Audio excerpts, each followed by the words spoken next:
പ്രമുഖർ കൂടുതലായിട്ട് വന്നു എന്നതാണ് ഒരു പ്രത്യേകമായൊരു കാര്യമായിട്ട് നമുക്ക് തോന്നുന്നത്. ഇതിപ്പോൾ എൻ്റെ നാട്ടിൽ നിന്ന് കണ്ണൂരിൽ നിന്ന് മമ്പ്രം ദിവാകരൻ മത്സരിക്കുന്നു എന്നത് വലിയ കാര്യമാണത്. പക്ഷേ മമ്പ്രം ദിവാകരൻ കുറേ കാലമായിട്ട് അദ്ദേഹത്തിൻ്റെ ചെറിയ പ്രദേശത്ത് തന്നെയുള്ള പൊതുപ്രവർത്തനമൊക്കെ ആയിട്ട് ഒതുങ്ങിയിരിക്കുകയായിരുന്നു. മമ്പ്രം ദിവാകരൻ്റെ കണ്ണൂരിലെ പ്രാധാന്യം പിന്നീട് KPC അധ്യക്ഷൻ വരെ ആയ കേരളത്തിലെ ഏറ്റവും പ്രധാനപ്പെട്ട കോൺഗ്രസ് നേതാവായി വളർന്ന K. സുധാകരൻ്റെ എക്കാലത്തെയും വലിയ എതിരാളി എന്നതാണ് കണ്ണൂരിൽ മമ്പ്രം ദിവാകരൻ്റെ ഒരു പ്രാധാന്യം. അത് അടിച്ചടിച്ച് നിൽക്കാൻ പറ്റുന്ന അത്രയും ശക്തനായുള്ള നേതാവ് മമ്പ്രം ദിവാകരൻ. ഇവർ പിണറായി വിജയനും കോടിയേരി ബാലകൃഷ്ണനൊക്കെ കണ്ണൂരിലെ CPM നേതാക്കളായിരിക്കുമ്പോൾ അപ്പുറത്തുള്ള ആളുകളാണ്. അതിൽ തന്നെ അവർ അങ്ങോട്ടും ഇങ്ങോട്ടും K. സുധാകരന് പോന്ന എതിരാളിയായിട്ടാണ് ആ ഘട്ടത്തിൽ അവിടെ വിലയിരുത്തപ്പെടുന്നത്. പിന്നീട് പക്ഷേ അദ്ദേഹം പാർട്ടിയിൽ നിന്ന് പോയി അദ്ദേഹത്തിന് സ്കൂളും മറ്റൊരുപാട് സംവിധാനങ്ങളൊക്കെ നടത്തുന്ന ആളായിട്ട് മാറി. പിന്നീട് കോൺഗ്രസ് തന്നെ കോൺഗ്രസ് ഉപേക്ഷിച്ചു. പക്ഷേ ഇപ്പോൾ പാർട്ടി തന്നെ ആവശ്യപ്പെട്ടിട്ടാണ് അദ്ദേഹം അവിടെ മത്സരിക്കുന്നതെന്നാണ് അദ്ദേഹം പറഞ്ഞതെന്ന് വെച്ചാൽ അദ്ദേഹം കോൺഗ്രസിൻ്റെ ഔദ്യോഗിക സ്ഥാനാർത്ഥിയായിട്ട് അവിടെ മത്സരിക്കുകയാണ്. EM അഗസ്റ്റിയുടെ കാര്യം പിന്നെ ഹർഷൻ അറിയാം. ശബരിനാഥനെ ഇവർ ആദ്യം കൊണ്ടുവന്ന് ഇറക്കിയപ്പോഴും നമ്മളിത് വലിയ കൊള്ളാവുന്നൊരു ഫൈറ്റാണ്. കാരണം തിരുവനന്തപുരം നഗരസഭ അത് അർഹിക്കുന്നുണ്ട്. അപ്പോൾ അങ്ങനെയുള്ളൊരു ഫൈറ്റാണ്. പക്ഷേ അനിലക്കര പോയിട്ടൊരു ചെറുപ്പക്കാരനായുള്ള ആളുടെ വന്നുകൂടായിരുന്നോ എന്ന തോന്നലുണ്ടാക്കുന്നത് അവിടെ മത്സരിക്കുന്നു.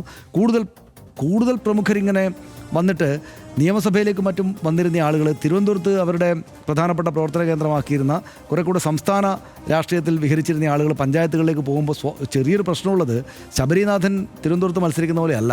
ചെറിയൊരു പ്രശ്നമുള്ളത് ആളുകൾക്ക് ഇപ്പുറത്ത് എതിരാളികൾക്ക് പ്രചരിപ്പിക്കാൻ പറ്റും. നമ്മൾ ഇന്നലെ പറഞ്ഞതുപോലെ ഇവർ അടുത്ത തവണ ഉറപ്പായിട്ടും സർക്കാർ കിട്ടില്ല, അടുത്ത തവണ MLA സ്ഥാനമൊന്നും കിട്ടാൻ പോകാത്തതുകൊണ്ട് ഇവർ പഞ്ചായത്തുകളിലേക്ക് ഒതുങ്ങുകയാണ് എന്ന് ഇപ്പോൾ തന്നെ ഒരു രസികം പറയുന്നത് കേട്ടത്. അവിടെ ദേശീയ തലത്തിൽ കേന്ദ്രത്തിൽ 2 തവണയായിട്ട് കിട്ടാണ്ടായപ്പോൾ അവിടുന്ന് രാഹുൽ ഗാന്ധി വയനാട്ടിലേക്ക് പോകുന്നത് പോലെയാണ് ഇവർ കേരളത്തിൽ തലസ്ഥാനത്ത് തിരുവനന്തപുരത്ത് കിട്ടില്ല എന്ന് പറഞ്ഞപ്പോൾ ഇവർ പഞ്ചായത്തുകളിലേക്ക് ഒളിക്കുകയാണ് എന്ന് ചില രസികൻ CPM ഇപ്പോൾ തന്നെ പറഞ്ഞു തുടങ്ങിയിട്ടുണ്ട്.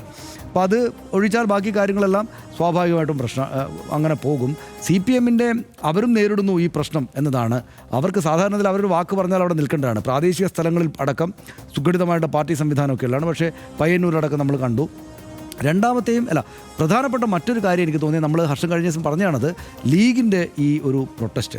യഥാർത്ഥത്തിൽ ലീഗിന് വടക്കൻ കേരളത്തിലൊരല്പം പ്രതിസന്ധി ഉണ്ടായാലും മുന്നണിക്കകത്തൊരു പ്രശ്നമൊക്കെ അങ്ങോട്ടും ഇങ്ങോട്ടും 2 വർത്താനമൊക്കെ ഉണ്ടായാൽ പോലും തെക്കൻ കേരളത്തിൽ അത് ഉണ്ടാകാൻ പാടില്ലായിരുന്നു എന്ന അഭിപ്രായമാണ് എനിക്കുള്ളത്. കാരണം വടക്കൻ കേരളം സ്വാഭാവികമായിട്ടും മുസ്ലിം ലീഗിൻ്റെ ഒരു ശക്തി കേന്ദ്രമാണ്. തെക്കൻ കേരളത്തിൽ പല കാരണങ്ങളാൽ ഇപ്പോഴത്തെ പ്രത്യേക രാഷ്ട്രീയ സാഹചര്യങ്ങളാൽ മുസ്ലിം ലീഗ് പോലൊരു കക്ഷിയെ അവരെ കൊണ്ട് ബുദ്ധിമുട്ടില്ലാത്ത വിധം അവരെ UDFൻ്റെ പ്രധാനപ്പെട്ട സ്ഥാനങ്ങളിൽ നിർത്തി മത്സരിപ്പിച്ച് വിജയിപ്പിക്കുക എന്നൊരു കാര്യം കോൺഗ്രസ് രാഷ്ട്രീയ ദൗത്യമായിട്ട് ഏറ്റെടുക്കേണ്ടതായിരുന്നു. അത് കാണുന്നില്ല എന്ന് മാത്രമല്ല അവിടെ വലിയ അതൃപ്തിയിലേക്ക് ലീഗ് പോകുന്നു എന്നത് ആ മുന്നണിയുടെ മാത്രം പ്രശ്നമായിട്ടല്ല, നമ്മൾ പൊതുരാഷ്ട്രീയത്തിനകത്ത് അതൊരു സുഖമില്ലല്ലോ എന്ന തോന്നലുണ്ടാക്കുന്ന കാര്യമായിട്ടുണ്ട്.